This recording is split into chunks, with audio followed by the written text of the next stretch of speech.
6 ঘন্টা 7 ঘন্টা দাঁড়ায় 1,000 টাকা তেল পাইছি, এক সপ্তাহ আর আসবো না।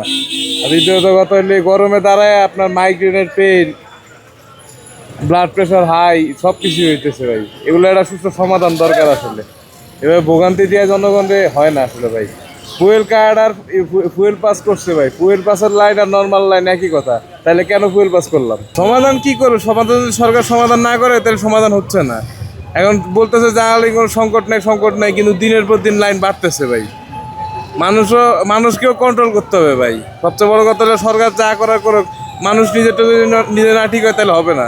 একটা লোক 1,000 টাকা তেল নিয়ে তার এক সপ্তাহ চলে, কিন্তু সে পরের দিন আবার 1,000 টাকার তেল নিয়ে দাঁড়ায়। বিভিন্ন মানুষ আছে যারা আমার এক পরিচিত ভাই, সে 7 ঘন্টা 8 ঘন্টা লাইনে থেকে 1,000 টাকার তেল নিচ্ছে, 8 লিটার তেল। সে 8 লিটার তেল একজনের কাছে বিক্রি করে ফেলছে 250 টাকা লিটারে। তাহলে আমরা যদি এই কাজ করি, সরকার তো দিয়ে কুলাইতে হবে। একটা পাম্পের ড্রাইভার যারা লরি চালাইতেছে, কেউ কিন্তু পয়সা নাই, সারাটা দিন একবার নামায় আরবার আনতে হইতেছে, কিন্তু আমাদের জন্যই পারতেছে না ভাই। এই যে এত লাইন জ্যাম ট্যাম সব কিছু কি জন্য ভাই?